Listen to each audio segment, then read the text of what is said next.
What's going on, folks? Okay, so in this video, we are reviewing Bleach Volume 5. This volume did not disappoint. So much action, action-packed volume, a lot of battles going on here, and we get the special unlocking spirit powers sequences. We saw it coming, but now it's finally being expressed in this volume. So Volume 5 starts off with this funny sequence with them looking at their exam scores. I want to say it's Keiko and I get his name wrong, so I'm not gonna say it right now because I would screw it up.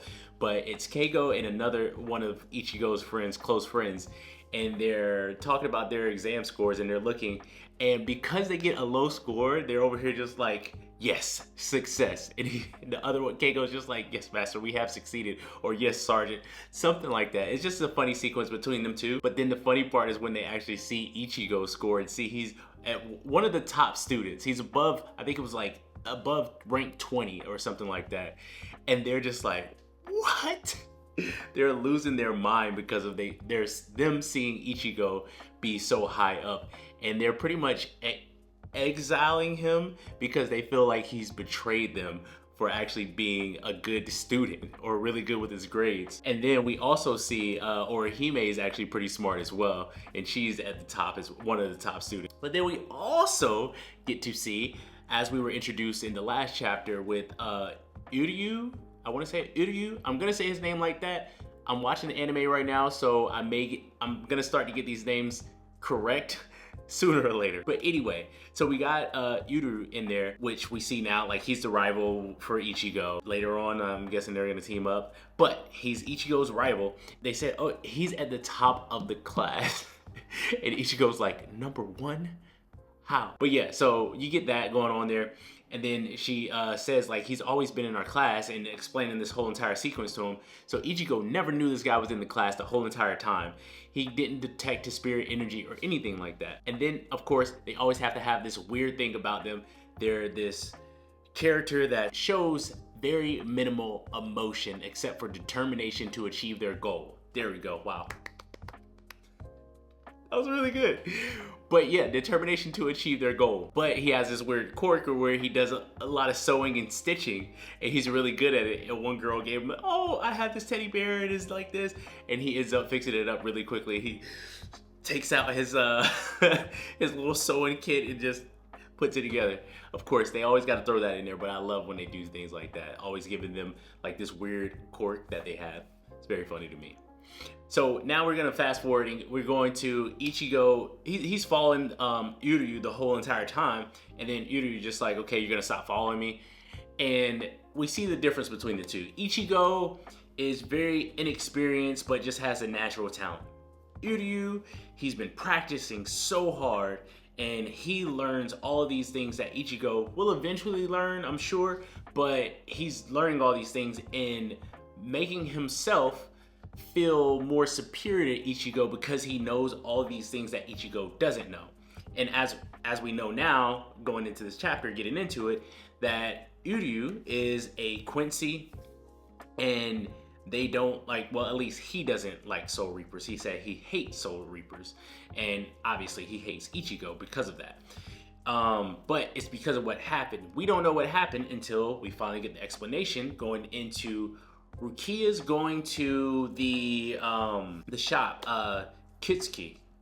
I was calling him Kisuki before, but Kusuki. I heard it in the anime. They were calling him Kusuki or something like that. I'm gonna get it right. Like I said, these names, forgive me. But the Kisuki, they're at the shop, and she throws the pager in his face. They call it a pager, but it definitely looks like a cell phone. I don't know.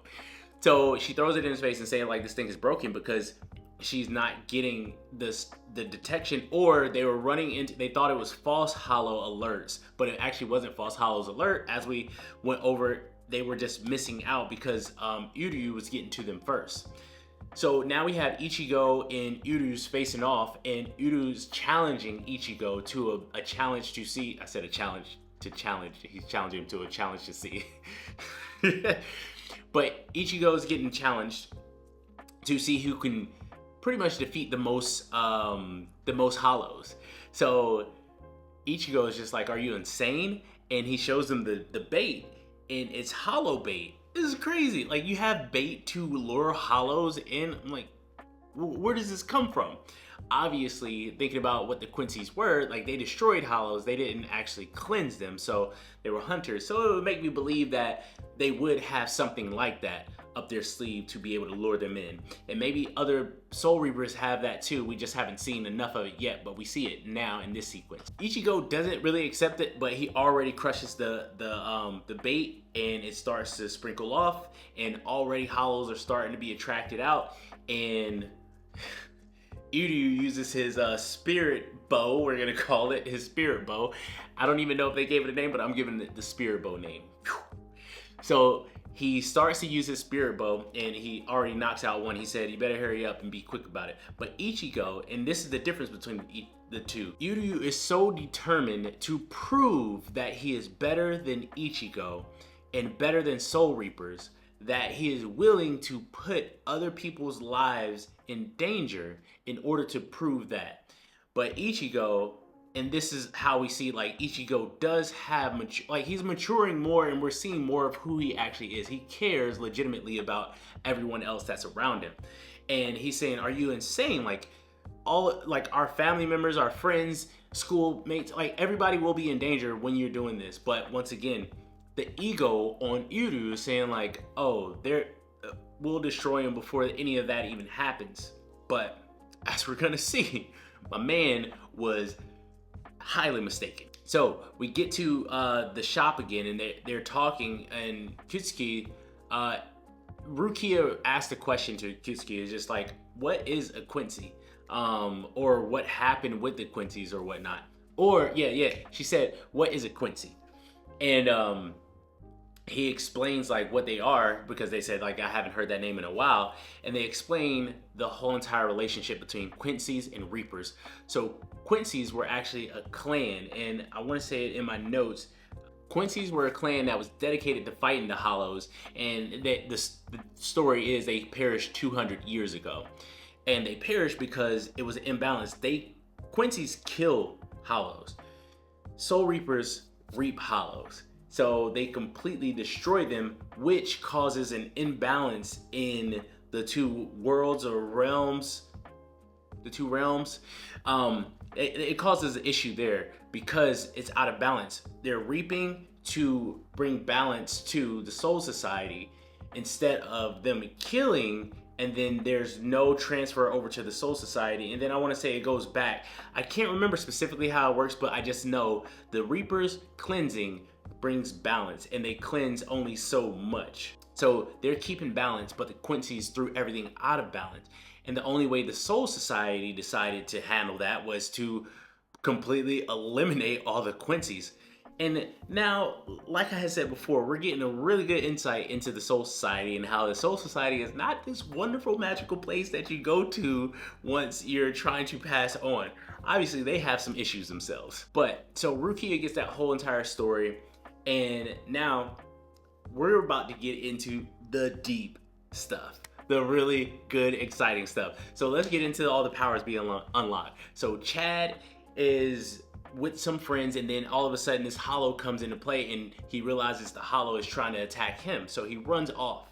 Flash to Karin, Ichigo's sister. She's in a park playing with some friends, and then Chad pops up, and he thought he was running away, but then he thought he was running to a safe place where nobody was to eliminate the danger, but you got these kids playing. The kids get away, but Karin is still there because Chad tackles her and tries to get her out of the way of the Hollow. And she's just like, she sees it and saying, what is that? And then Chad realizes that she can actually see Hollows, and he's just like, oh, okay, so you can actually see Hollows. You be my eyes, basically. So that was cool, them teaming up like that. I love that whole little sequence. I can't wait to actually see that in the anime, because this is gonna be, I can't wait to see that episode. It's gonna be so good. But they teamed up, and she was his eyes, and then finally we get a flashback to Chad's childhood, and we get to see him growing up and how he was always picked on. He was always different because of how he was, and he's just pretty much a gentle giant, basically. Chad is the gentle giant. and it was a flashback to him talking to his abuelo, his grandfather, and that was a cool sequence there, and saying to use your powers to protect. And you know how you always get the sequences in anime when they kind of like do a little flashback and it unlocks their powers, and it couldn't be unlocked unless something with strong emotions pretty much came to the surface. So in this moment where he needed to protect Karin and others, his power is unlocked, and then he gets this crazy mech fist, and he punches the hollow, and he can't even see the hollow. I don't know if he can see the hollow now that he unlocked that power, but they didn't really explain if he can see it. But she was just like, wait, you couldn't see it before, but that was a direct hit. And then he hits it again and pretty much finishes it off. And he's wiped out.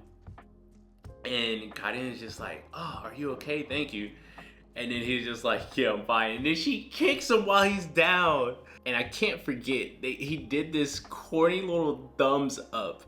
And she was just like, are you kidding me? This is what you're going to be doing? Like, you didn't just do that. We go to Tatsuki and Orihime, and their whole entire sequence that's going on with them two. So Tatsuki can actually see hollows.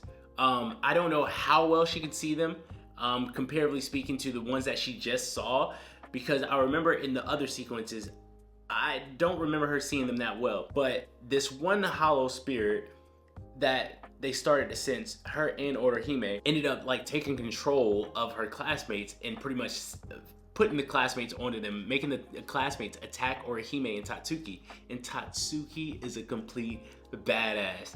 I mean, obviously she's in martial arts, but she took them down, but the hollow ended up taking control of her and trying to make her harm Orihime.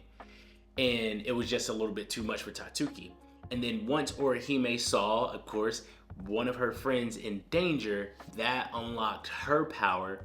And it's these little spirits that combine, and they can protect, they can attack, and they can also do, there was one other thing that they can do, but it was pretty cool to see her spirit powers actually be unlocked in this sequence as well. And how like she was just like, what are you, how do you, oh what, and they were explaining like how to use them, compared to how Chad, it was just a mech fist punch and you're good. Or Hime is like, okay, these little things, what do you do, okay, you gotta say this and you gotta say that. It was like a little bit more complex. And it's funny because Orihime is very smart in her own right, but she acts like an airhead in certain other areas, or she's just very quirky in certain other areas. But it was cool to see her powers be unlocked. And then also I thought they were like these big things because I was looking at it in the manga, but it shows that they're like almost like a little, not elf size, but like fairy size. And I don't think they call them fairies in the manga. But her powers unlock. She learns how to use them by them telling her, and then she pretty much, I think another one is healing, and then she attacks the hollow, defeats the hollow, and then she passes out as well. So we can see that like doing these, using their spirit powers definitely taxes them a lot, comparatively speaking to them not, well of course to not using, but using their spirit powers taxes them a lot. And they have to obviously learn how to be better at using those without being taxed so much, or just build up their tolerance. I don't know how it's gonna work out, but I'm pretty sure they're gonna get training, have a training montage to where they learn to use their powers better, more efficiently, and get used to it. So that way they have more energy when they're in these battles with hollows. So that was it. That was chapter 5, not chapter 5. That was volume 5. Volume 5 did not disappoint. A ton of battles in there. Everyone unlocking their spirit powers. Not everyone, but I feel like Tatsuki has some powers that aren't unlocked yet, but we'll see if that actually comes to fruition. But we got Chad, we got Orihime, and we got Uru showing his powers, and then I'm pretty sure we are going to see a lot more in the next volume, because all it is just this big buildup, because there are a whole lot of hollows still running rampant. But let me know what your favorite moment of volume 5 was, and if you watched the episode, and if that was one of your favorite episodes out of the first few episodes or the first season of the series Bleach. All right, I'll see you in the next video.